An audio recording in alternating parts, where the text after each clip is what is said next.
Betting on sports can be hard, but hiring Morgan & Morgan is easy. Morgan & Morgan is America's largest injury law firm. They have over 100 offices nationwide and more than 1,000 lawyers. Their fee is free unless they win. For more information, go to forthepeople.com/bestbets or dial pound law, pound 529 from your cell phone. That's forthepeople.com/bestbets. This is a paid advertisement.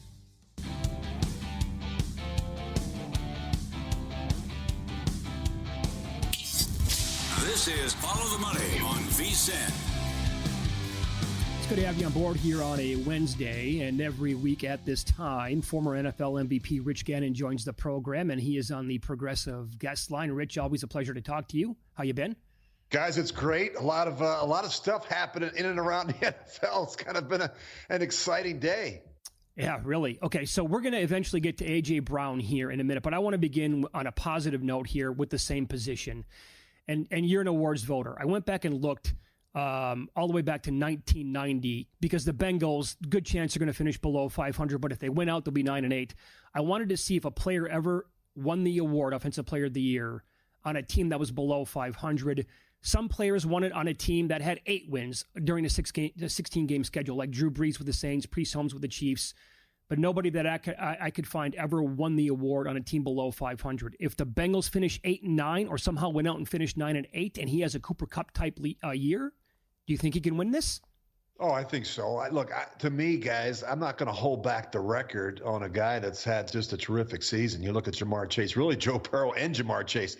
I've been saying this for the past 6 weeks. What a wasted opportunity for the Cincinnati Bengals. You got a quarterback that's playing at an elite level, at an all-pro level, and you got a receiver that's just been on fire.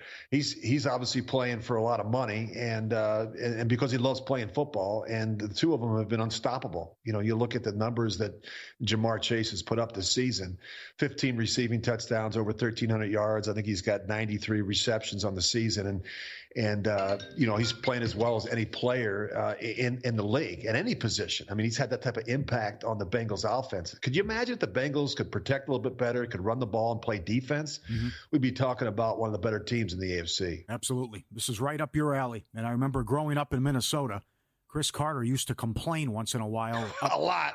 After wins. I couldn't believe it. So things are going great in Philly, and now A.J. Brown complaining. How do you deal with this, and how dangerous could this be in the Philadelphia locker room? It's disappointing. I think it's frustrating for Nick Sirianni. You won 9 straight games. There's so many good things happening in Philadelphia. They're one of the best teams in the NFL.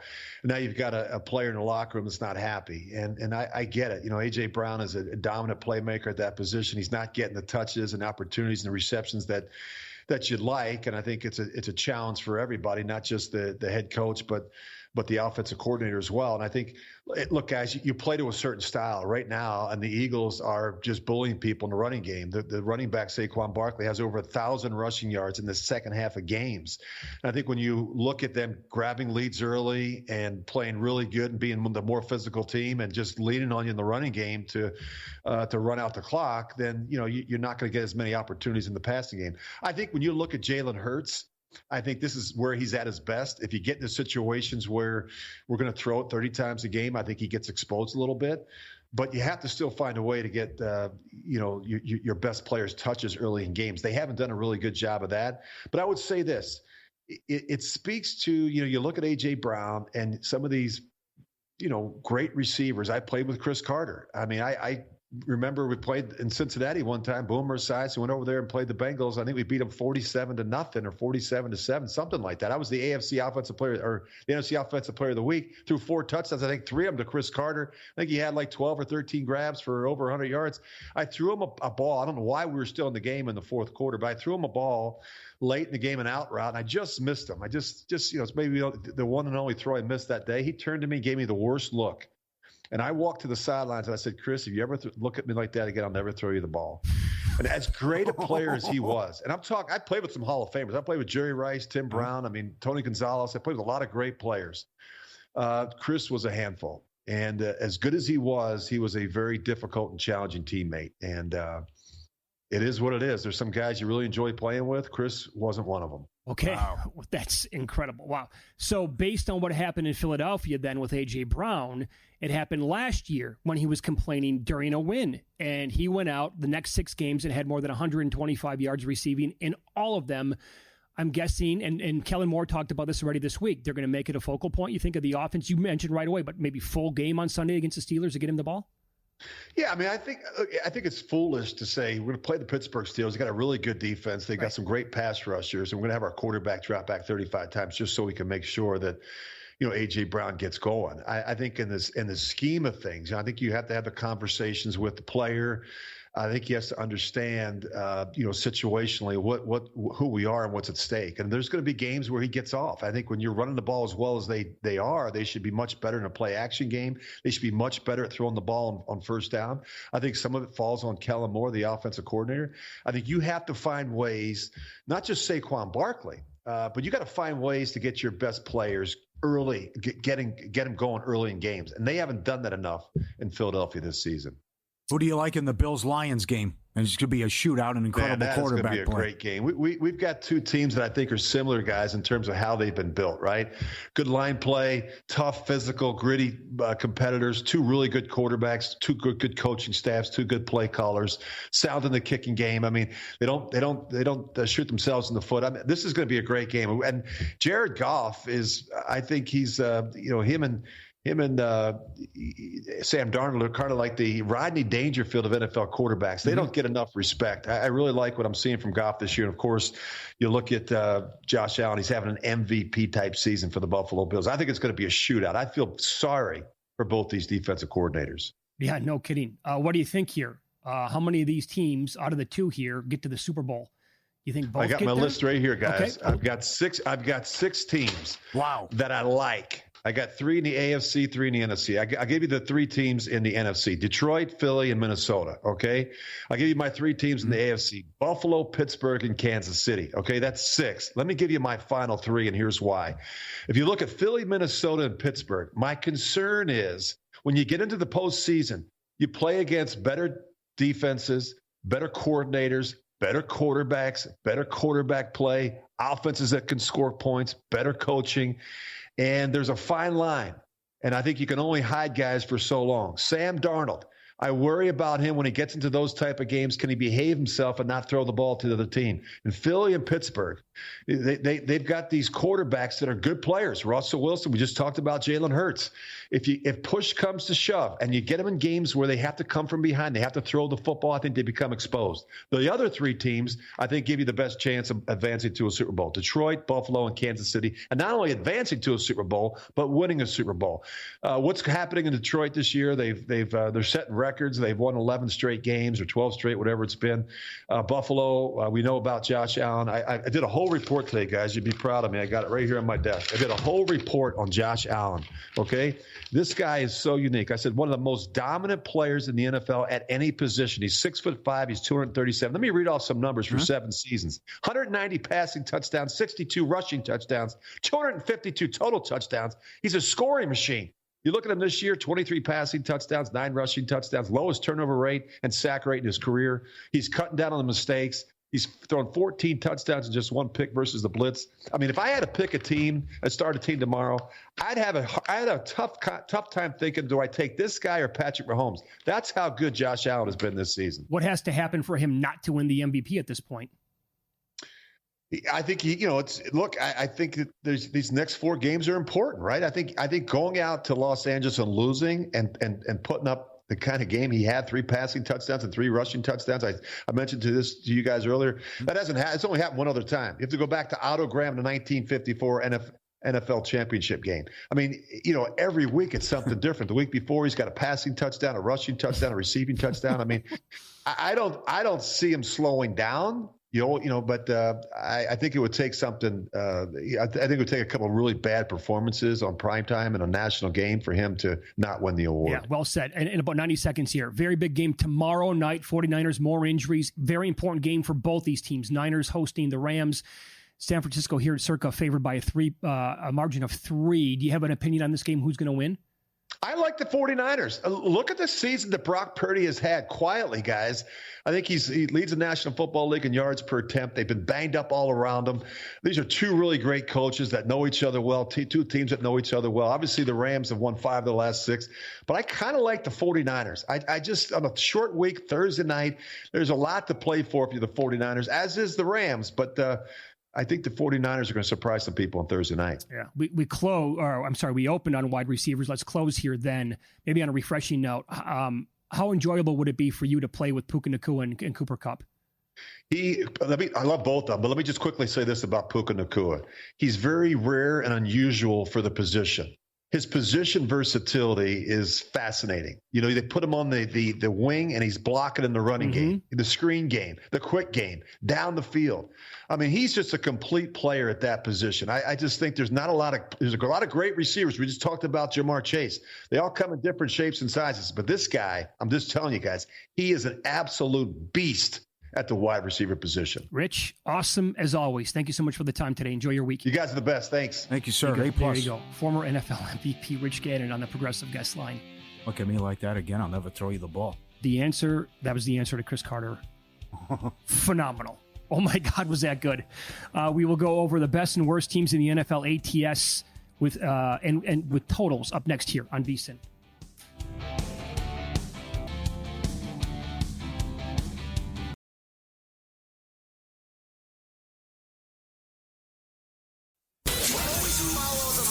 That's what I always say. You always follow the money. Yeah. This is Follow the Money with Mitch Moss and Paulie Howard on VSiN. Welcome aboard. We are live in downtown Las Vegas from the Circa Resort and Casino. And every Wednesday at this time, the great Sal Paolantonio joins the program from ESPN, Vito's son, and he is on the Progressive Guest Line. Good afternoon, Sal Pal. Thanks for the time. Obviously, a lot of smoke, shall I say, in your great city of Philadelphia around the quarterback/wide receiver combo. More so, obviously, A.J. Brown and going off after another win last week, but the passing attack he wasn't happy with. You just left his locker and the Philadelphia locker room. Can you set the scene for us? What's the mood like there? Yeah, there was about, 6 reporters around him. It was a mob scene. If you go on my Instagram, Sal Pal ESPN, you can see the video I took of the mob scene of reporters around A.J. Brown's locker. And I just left his locker. I literally walked out the locker room to take your call and do this show. Not going to miss Mitch and Paulie at 5 o'clock Eastern on VSiN. There's no way. So, but he was done talking. And here's the thing. Serious damage control now to try to put the genie back into the bottle. And it's interesting to me that A.J. Brown said he wasn't pointing a finger at Jalen Hurts. He was just trying to point out the fact that the passing game needs to get better, and he wanted to do it through the media. So here's a different thing that I've never heard an athlete say publicly. I'm using the media to draw attention to the passing game and make sure my quarterback and my coaches are paying attention. I mean, come on. Yeah. What kind of hubris is that? Oh, that is bizarre. That is bizarre. Yeah, that is bizarre. Yeah. Well, he's done it before, as we talked about with Rich Gannon an hour ago, and then all of a sudden he was getting fed, and he's having 100-yard games every week. What does it mean moving forward? And they're laying a lot of points in the marquee game you're at home against the Steelers. Well, let's take the first one first. About A.J. Brown and Hurts. Hurts is completing 72% of his passes thrown to A.J. Brown and averaging 12.5 yards per attempt. Those both highest in their 3 seasons together. And Brown accounts for 32% of the Eagles' targets in the 10 games he's played this season, highest percent of his career. So he may be bellyaching about the passing game overall. They had only 108 yards passing against Carolina, but the ball is going to A.J. Brown. It's not like it's not going to him. There were a couple of really egregious examples of Brown being open deep and the ball did not go to him, but that has not been the overall trend this season. The ball goes to A.J. Brown, first and foremost. 32% of the Eagles' targets in 10 games is not a small number. That's a very large number when you have so many options in the passing game. Barkley, Devontae Smith, Dallas Goedert, Calcaterra, and others. So that's a high number. Now, as for the spread, It's a big number. I agree with you guys. 4.5 is a big, big number to lay in this game. It really just is. And, Russell Wilson loves playing the Eagles, and he loves playing in Philadelphia. You know Russell Wilson is 6-0 against the Eagles, 6-0 against the Eagles, and 4-0 in Philadelphia. Wow. Great numbers. 9 touchdown passes and only 1 interception against the Eagles. So that he's a tough out. And here's another one. Mike Tomlin, this one blew me away when I researched this, and I got this from ESPN Stats and Information. Mike Tomlin is 60, 32, and 3 against the spread as an underdog in his career, 52 and 43 outright. Pittsburgh has won 7 straight regular season games as an underdog, 5-0 this season. Yeah, this is certainly where he thrives. Well, so you have been on this show in recent weeks describing in great detail exactly how good the young secondary is for Philadelphia. Quinyon Mitchell, you think he should be defensive rookie of the year, and I would agree with that at this point. So do you think Russell Wilson and the passing attack for Pittsburgh can have success? It doesn't look good for George Pickens if he doesn't play in this game. George Pickens is not playing in this game. Yeah. 100%. Not playing. They only had 158 yards passing without Pickens last week. I was at that game when they beat the Cleveland Browns. Only 158. Now, if the Eagles get off to a slow start against Pittsburgh, it'll be very difficult for them to come back and win this game because the Steelers' defensive tackles are so good. They are so good. And I don't think Saquon Barkley is going to be a major factor in this game. Oh, that would be something. Excellent. How about Detroit and the Bills? How about that showdown? Game of the year. Who do you like? I like the home team, guys. I really do like the home team. I missed big time last week when I said the Bills would beat the Rams. They almost did. They got off to a slow start.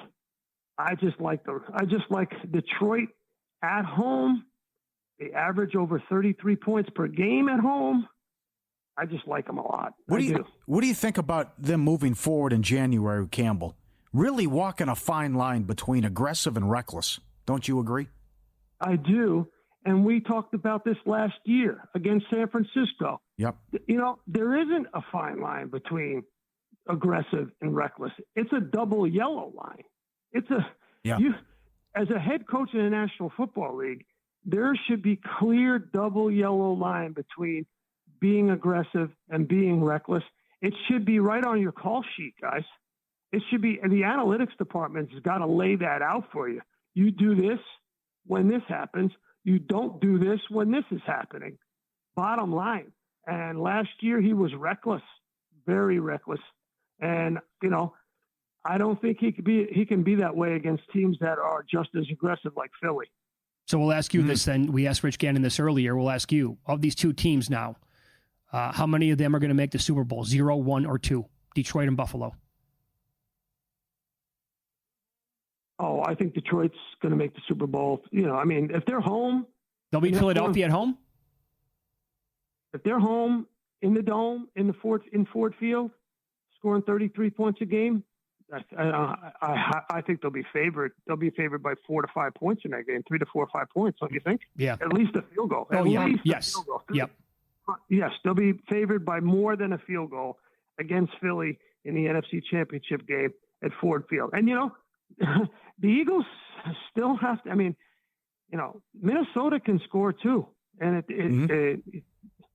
but I don't think there's any team, honestly, I said this last week and I still agree with it.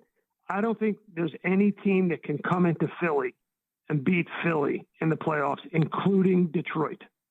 That's strong. Okay. And they might get the 1 seed because Detroit has a tough schedule starting Sunday. What's the talk around the league and everyone you speak to about this Houdini act with the Chiefs every week? It's better to be lucky than good, right? But, doinking game-winning field goals off the upright, I think that even surprised Andy Reid. So I think Kansas City can be had, but the question is, who's going to do it?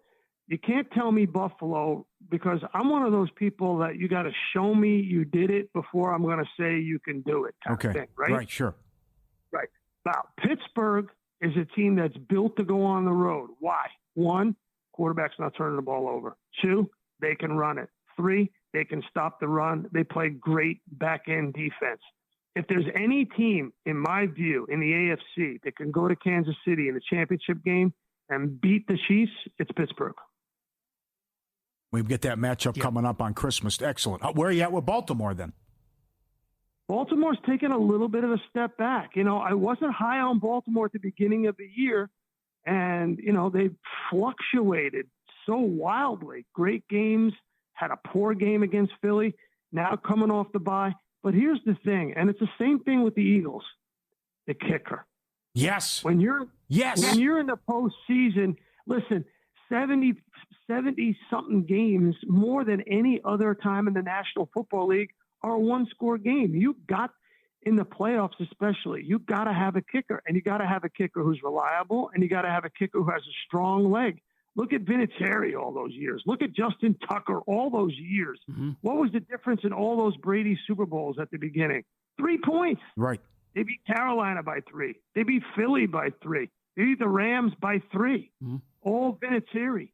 You got to have a reliable kicker. And to me, Justin Tucker right now is not reliable. And I'm sorry. I understand. He's done great things for your franchise. He's going to the Hall of Fame. I get it, all that. But you have to leave sentimentality at the door when it comes to your kicker. You got 52 other guys that are depending on that guy. You got to bring somebody in who can make those field goals. And you got to look at Philly. Jake Elliott has not made a field goal beyond 50 yards. Boswell's got 13 field goals beyond 50 yards. Boswell, the kicker for the Steelers, beyond 50, he's got 13. Jake Elliott's got none. That's incredible. So that goes back to your point at the beginning. Too many points. 4.5 is just too many when you got a reliable kicker in Pittsburgh and you got an unreliable kicker in Philly. He had a 52-yard field goal to go up 80. Passed on it, took the delay of game and punted against Carolina. Yeah. Almost got him beat. Couldn't believe. No confidence. Shouldn't be on the team then. Against Carolina, that came into the game with the worst point differential and the worst yardage differential in the National Football League. And they were one dropped pass on the 1-yard line away from a 99-yard game-winning drive by Bryce Young. And they passed up on a field goal, which is, of course, insane. But, let's see, if you can't make it beyond 50, that means you got to get it to the 30-yard line. It's got to be 4th and goal from the 30, because if it's at the 35, that's a kick he can't make. Yep, spot on. Sal, that was awesome. Great perspective as always, and I love the answer at the very beginning as you just left A.J. Brown's locker. Thank you so much for the time. We appreciate that. You got it, guys. Anything for Mitch and Paulie. Follow the money. Come on, baby. I'm with you guys. Thank you. You're a Hall of Famer. You're the legend. That is true. He is. Oh, damn. Oh, that's strong. There's the video. There's the video. There. Oh, my God. He's not kidding. He said 6 reporters. Putting out the fire. Ooh. All right. NBA Cup. Player props tonight. He's been crushing his prop for a few weeks. I'll tell you the player and his awesome numbers next.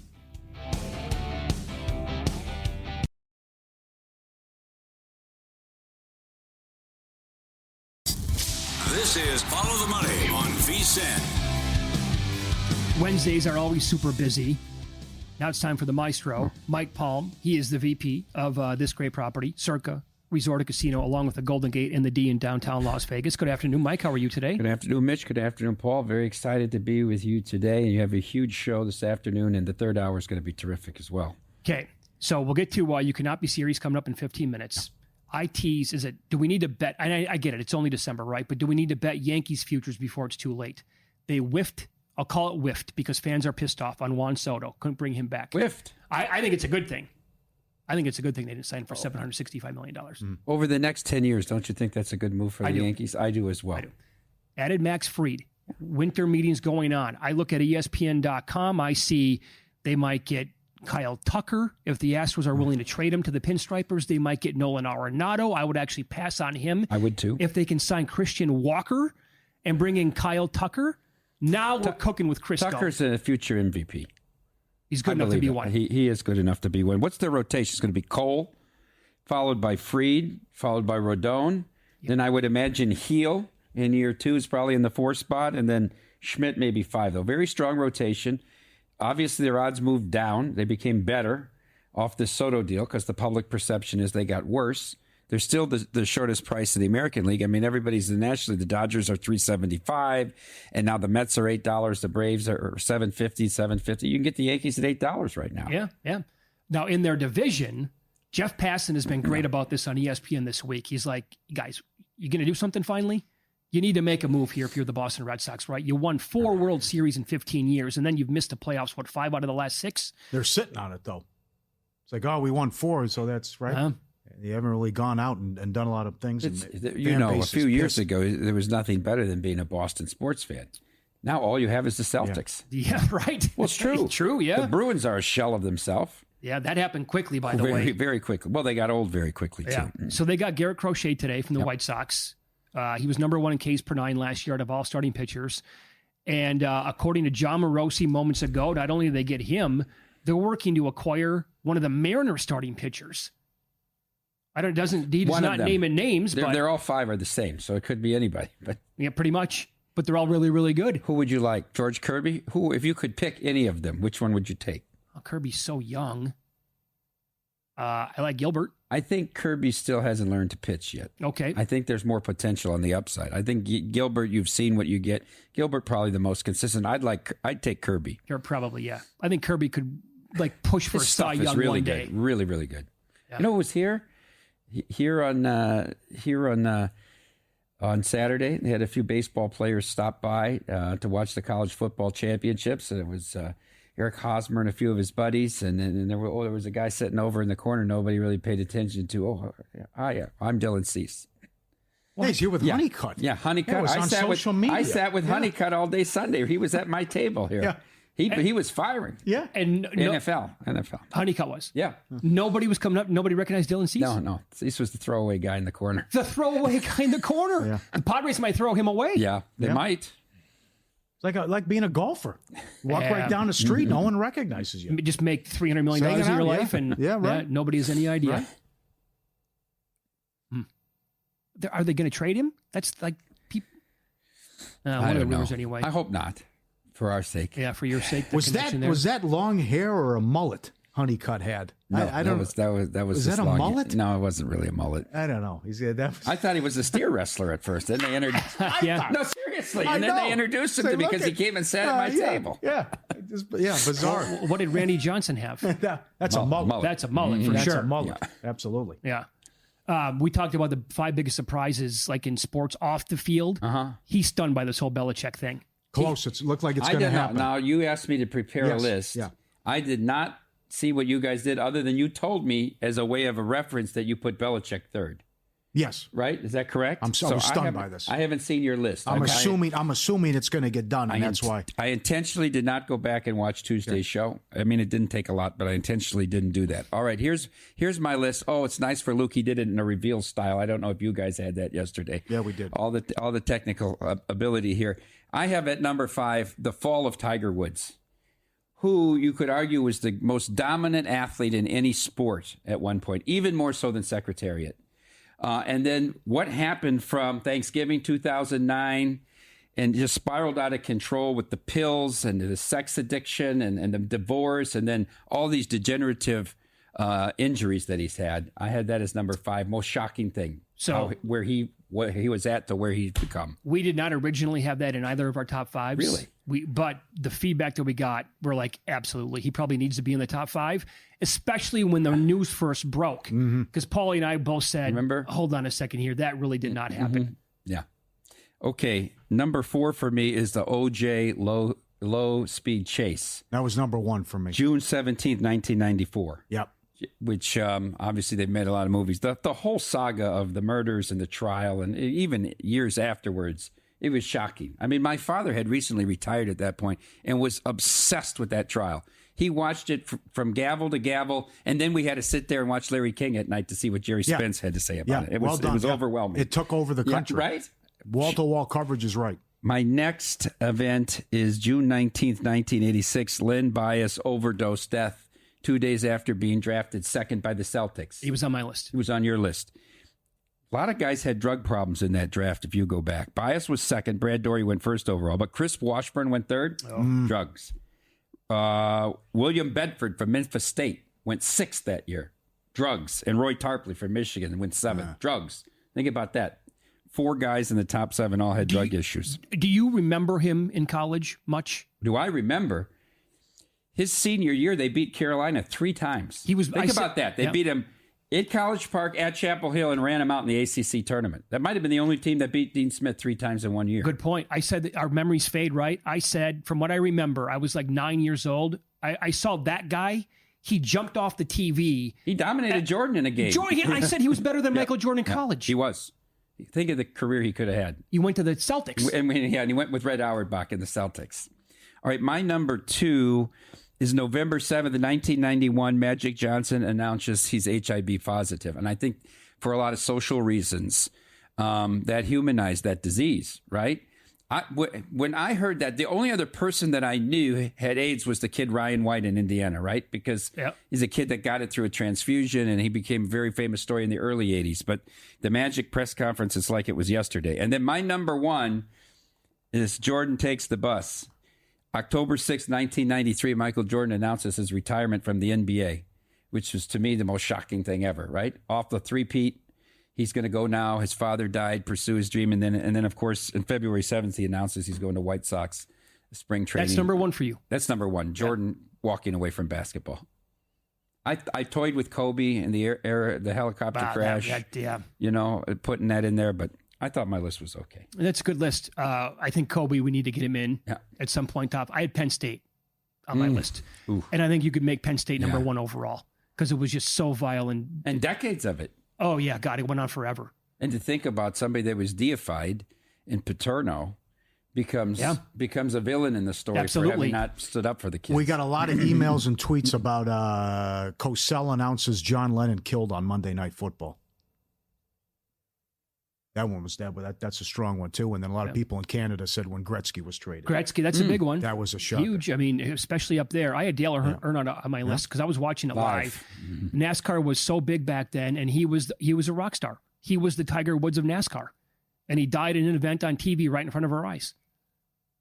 That never happened to me before that I can recall. How do you think Belichick will do?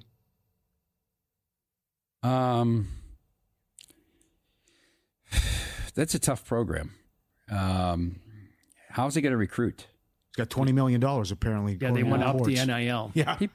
People, I mean, I think the NFL, nobody's willing to give him full control, right? I think so. And I think another cycle of him getting rejected in the offseason, he can't afford that. And if he can go to college, but I mean, the biggest comp I can draw is Bill Walsh walking away from the 49ers and going to Stanford. That didn't end so well. He was 7-14-1 his last 2 years there. Yep. College football betting guide drops tomorrow, packed with everything you need to dominate the postseason. Must-have guide. Preview every first-round matchup. Apparently, the weather's going to cooperate in a couple of the games. That's disappointing. Comprehensive playoff overview with exclusive bookmaker insights, team previews, the playoff brackets and predictions, power ratings from Mackinnon, and picks for every bowl game from Mackinnon and Brent Musburger. Sign up now. Holiday special copy of the guide. Full VSiN Pro access. Everything we do through May 1st. $79. Get this great deal. VSiN.com/subscribe. Does anything stick out, by the way, in the playoff games to you? Did you like anything initially? You know, these first games, I think the numbers are about right. I think this Arizona State team can be very interesting. Oh, yeah. They're running the ball well. They didn't have their top receiver. And defensively, I mean, Iowa State ran the ball the first series, and after that, they shut them down. So I think they could make some noise here. I think Notre Dame's actually good enough to win it all. Because nobody's a dominant team. Okay, everybody has flaws. It's a great path if you're going to get Georgia with a backup quarterback. We'll expand on that. I have a question for you about Arizona State. Right. We'll get to, and also Mike's list this week of You Cannot Be Serious next here on VSiN.